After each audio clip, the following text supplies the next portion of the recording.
अस्सलाम वालेकुम students. Professor Aamir Afzal English pros और गलीवर्स ट्रैवल्स के थर्ड वॉयज के साथ आपके सामने। इससे पहले हम इसका पहला पार्ट डिस्कस कर चुके हैं, वॉयज टू लेप्यूटा के पहले 4 चैप्टर्स।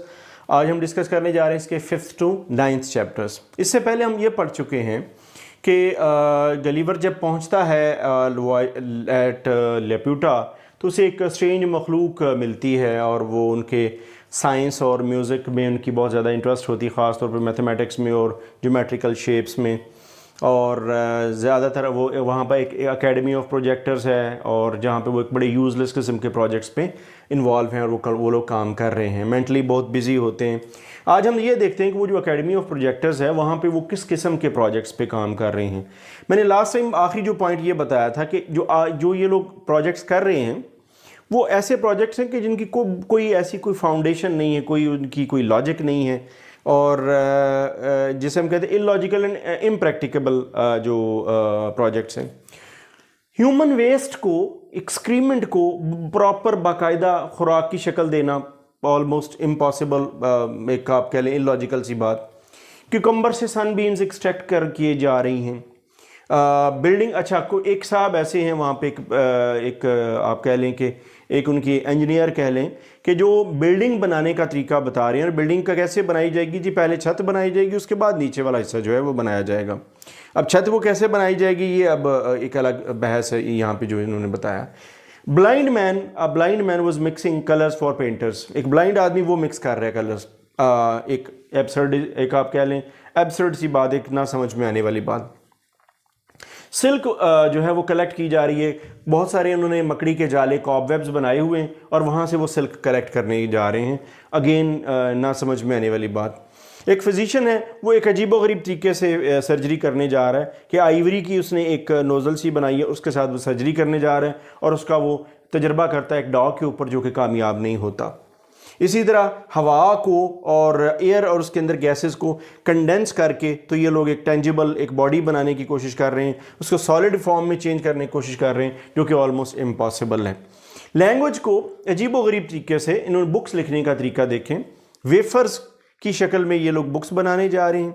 दूसरी बात ये कि लैंग्वेज को सिंप्लीफाई कर रहे हैं, जितने पॉलीसिलेबक इनके जो वर्ड्स हैं उनको वो लैंग्वेज से निकाल रहे हैं और इजी वर्ड्स पे मुश्तमिल साइंस और फिलासफी और मैथमेटिक्स की जो वर्ड्स हैं वो ये लोग रिटेन कर रहे हैं अपनी लैंग्वेज में। अब आप गौर कीजिएगा तो ये जितने भी प्रोजेक्ट्स हैं ये सारे इलॉजिकल प्रोजेक्ट्स हैं जिनकी कोई बेस नहीं, जो कि इनफैक्ट आप कह लें कि इम्पॉसिबल हैं, जिन पर अमल किया जा सकता है।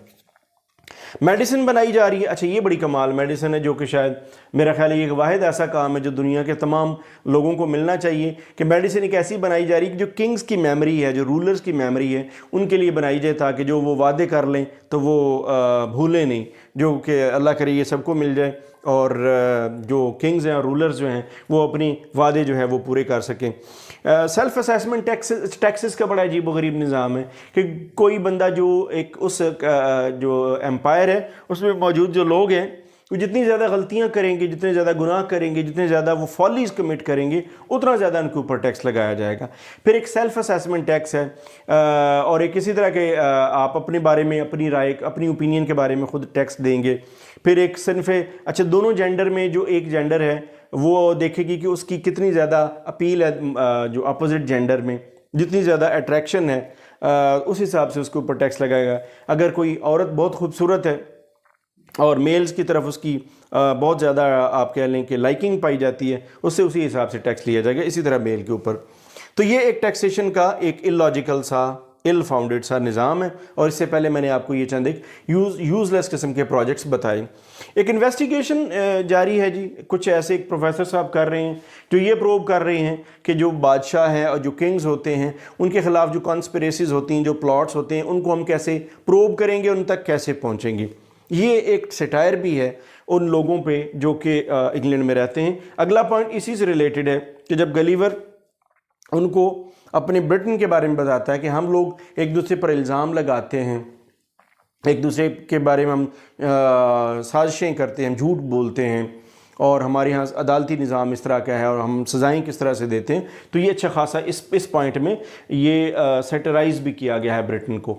अच्छा जी, जब वो यहाँ से निकलते हैं تو ان کو ایک اور جو پارٹ ہے اسی سلطنت کا گلبڈب ڈرب ان کو لے جایا جاتا ہے، جہاں پر ان کی ملاقات میجیشن سے ہوتی ہے، جادوگروں سے ہوتی ہے۔ جادوگر اس کو مختلف قسم کے کرتب بھی دکھاتے ہیں اور گوسٹ سے ملاقاتیں بھی ان کی ہوتی ہیں۔ ان کا ایک انٹرویو کیا جاتا ہے، جو وہاں کے گورنر ہیں وہ ان کو بلاتے ہیں، ان سے باتیں کرتے ہیں۔ اور پھر اس وقت ایک عجیب و غریب جو کام ہوا وہ یہ کہ ایک تاریخ کے جو بڑے بڑے نام ہیں، مثلاً اس میں الیگزینڈر ہے، ہینیبال ہے، ایرسٹوٹل، ہومر، جو پرانے لوگ تھے تاریخ کے، جن کے بارے میں ہم نے صرف کتابوں میں پڑھا یا گلیور نے کتابوں میں پڑھا یا صرف جانا ہسٹری میں، تو ان سب کی روحیں، جو ڈیڈ لوگ تھے ان کی روحوں کو بلایا گیا، اور بہت سارے ہسٹوریکل فیکٹس کے بارے میں گلیور یہ ان سے سوال بھی کرتا ہے جس کا وہ جواب دیتے ہیں۔ جیسے کہ الیگزینڈر سے پوچھا کہ تمہاری ڈیتھ کیسے ہوئی، تو وہ کہتا ہے میری ڈیتھ کسی پائزن سے نہیں ہوئی، کسی ماسکیٹو سے نہیں ہوئی، بلکہ اوور ڈرنکنگ کی وجہ سے ہوئی۔ ہینیبال کے بارے میں اس نے جو پوچھا کہ تمہارے جو وینیگر کے بارے میں ایک روایت مشہور ہے، تو وہ اس سے انکاری تھا۔ تو ایسے لوگوں کو بلایا گیا، جیسے اسی طرح ہومر اور ایرسٹوٹل کو کسے ان کی ملاقات ہوتی ہے، اس دور کے بارے میں یہ بات کرتے ہیں۔ اچھا، اس وقت جب یہ تاریخ کے بڑے بڑے لوگوں کو انٹرویو کر چکتا ہے، ان سے پوچھ لیتا ہے، ان سے یہ کویسچنز کر لیتا ہے اپنے اپنے دور کے ہسٹوریکل فیکٹس کے بارے میں، انسیڈنٹس کے بارے میں، جن کے بارے میں تاریخ نے کئی جگہوں پہ جھوٹ بولا ہوتا ہے۔ تاریخ جو کہ ایک آپ کہہ لیں کہ کافی حد تک بائسڈ اور سبجیکٹیو ہوتی ہے اپنی اپروچ میں اور اپنی نیچر میں، تو اس وقت یہ پتہ چلتا ہے گلیور کو کہ یہ تو ہماری تاریخ ہے، اس تاریخ میں جن لوگوں کو ہم بہت بڑا انسان سمجھتے تھے وہ کو بہت زیادہ اعلیٰ کردار کے مالک لوگ نہیں تھے۔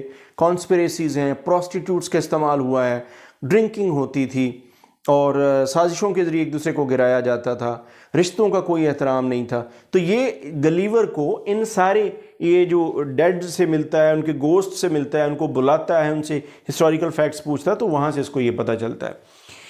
جب یہ گلبڈب ڈرپ سے نکلتا ہے تو اس کے بعد اس کی ریسیپشن ہوتی ہے جی لگنیگ پہ۔ لگنیگ ایک اور جگہ ہے، اور لگنیگ جو ہے یہ ایک سمبولک ہے، جو اگلی بات میں بتانے لگوں کہ اگر آپ نے یہاں کے جو گورنر ہے یا جو رولر ہے، اگر آپ نے اس سے ملنا ہے تو آپ نے لیٹ کے جانا ہے اور اس کے قدموں کی جو خاک ہے وہ چاٹنی ہے، لکنگ دا ڈسٹ، اور یہ کیونکہ ان کا کسٹم ہے۔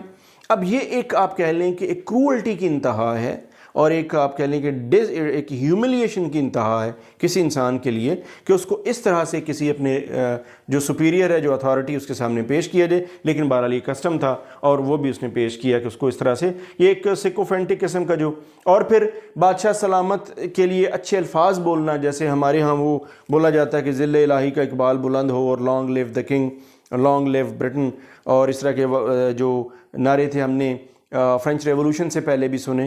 تو یہ ایک کہا جاتا ہے کہ جو کنگز کے اندر ایک سینس آف پرائیڈ ہے، اور جو عام لوگوں کے اوپر ایک ظلم ہے، یہ جو ہیوملیشن ہے، اور ایک آپ کہہ لیں کہ میل ٹریٹمنٹ ہے عام لوگوں کا، یہ اس کو ظاہر کرتا ہے۔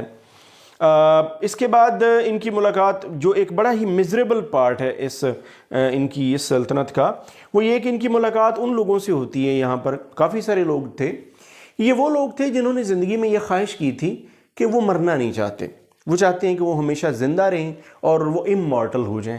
اممارٹل سے جب ملا بہت سارے لوگوں سے، تو اب یہ ایک ایسی دعا تھی ان کی کہ ان کو موت نہ آئے، لیکن یہ کہیں نہیں لکھا تھا کہ یہ لوگ ہمیشہ جوان رہیں گے۔ یہاں بہت سارے ایسے لوگ تھے جن سے یہ ملا، جو اممارٹل تھے، جن کو موت نہیں آ رہی تھی، جو مر نہیں رہے تھے، لیکن وہ انتہائی بیمار تھے، وہ بہت زیادہ ضعیف ہو چکے تھے، ان کی عمریں بہت زیادہ ہو چکی تھی، ان کے باڈی لمز کام نہیں کر رہے تھے، انتہائی مزری کی زندگی گزار رہے تھے۔ اور وہاں سے وہ کہتا ہے کہ مجھے سبق ملتا ہے، ایک میسج بھی ملتا ہے کہ مورٹیلٹی یا ڈیتھ انسان کی بہت ساری مزریز کو، انسان کے دکھوں کو ختم کر دیتی ہے۔ تو اممارٹلس کے ساتھ جو اس کی ملاقات ہے وہ بھی ایک بڑی تکلیف دہ ملاقات ہے، جس سے اس کو ان کی بیچارگی کا پتہ چلتا ہے۔ اس کے بعد پھر اس نے پرمیشن مانگی کنگ سے، اور کنگ نے permission was granted by the king. پھر اس کو جاپان بھیجا گیا، وہاں سے یہ نکل کے قریبی جو لینڈ بنتی تھی وہ جاپان تھی، جاپان سے پھر یہ واپس برٹن آ جاتا ہے اور اپنی معمول کی لائف کی طرف آ جاتا ہے۔ So this was all about the second part, chapter number 5 to chapter number 9۔ میں نے آپ کے سامنے اس ایک جو چیپٹر 5 سے 9 تک جو جتنے بھی واقعات تھے، میں نے ان کو بڑا بریفلی سم اپ کر کے آپ کے سامنے پیش کیا ہے، with fourth voyage and the incidents occurring in fourth voyage I'll come back soon. Thanks for watching.